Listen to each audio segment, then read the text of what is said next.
Welcome to Radio Express, news reading by Rajni Thomas. A massive spike in the number of COVID-19 cases in Delhi has been recorded. Delhi now has the highest number of cases out of the 4 metropolitan cities.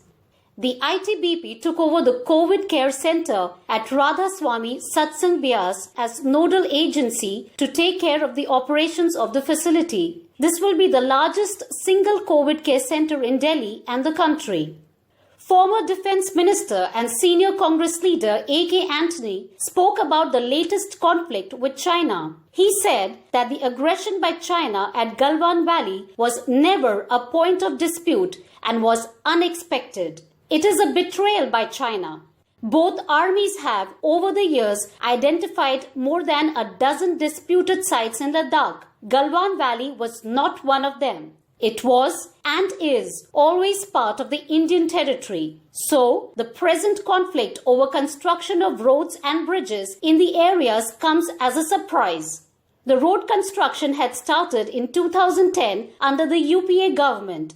China had never raised any objection then. It was going on smoothly. That is why this action comes as a total surprise. He said that it was clearly a Chinese intrusion and was a planned military buildup. It was nothing but cheating and betrayal by China, a premeditated attack. The former defense minister said the Congress is with the government and the armed forces when it comes to protecting the sovereignty and territorial integrity of the country. We will do everything to support the armed forces. That has been the Congress tradition. It is for the government to see to it that our sovereignty is protected. Only the government can answer this after a careful analysis of this provocative build-up and aggression by China. When asked how this can be resolved, A.K. Antony said, "Our army is well-trained, well-equipped. In mountain warfare, they are the best. To resolve the issue, we need army-level talks, diplomatic-level talks, and if needed, political-level talks. At the same time, the government's position should be status quo ante, which means Chinese army must go back to the position before this process started." Bengal Chief Minister Mamata Banerjee has extended the current lockdown with relaxations in the state from June 30 to July 31st. Schools, colleges to stay shut. The West Bengal Health Department has warned both private and state-run hospitals that strict action will be taken if non-COVID patients were denied admission for treatment in the medical facilities.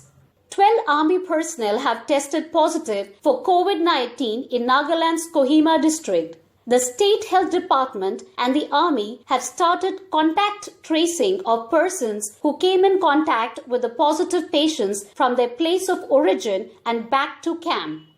Over 30 personnel at Naval Air Station INS Parandu have tested positive for coronavirus.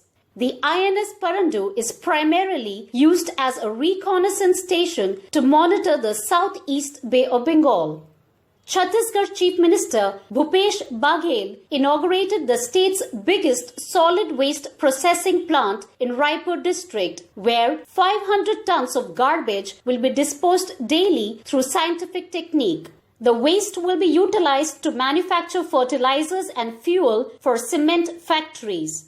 Defense Minister Rajnath Singh, who is in Moscow for a 3-day visit, held a meeting with Myanmar's military chief. He had earlier attended the Victory Day parade in Moscow, marking the 75th anniversary of the Soviet victory over Nazi Germany. A tri-service contingent of the Indian Armed Forces also participated in this parade.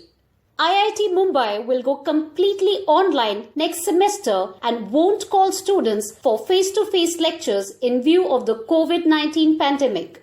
ISRO Chief K. Sivan announced new ways in which the private sector will be able to work in the space industry to explore more. The space organization said the private sector will be allowed to carry out space activities like building of rockets, satellites, and providing launch services.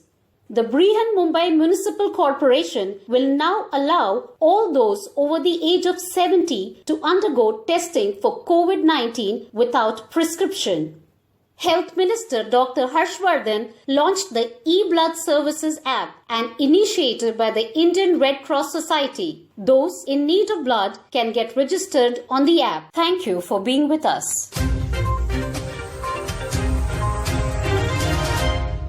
Radio Express. Radio Express.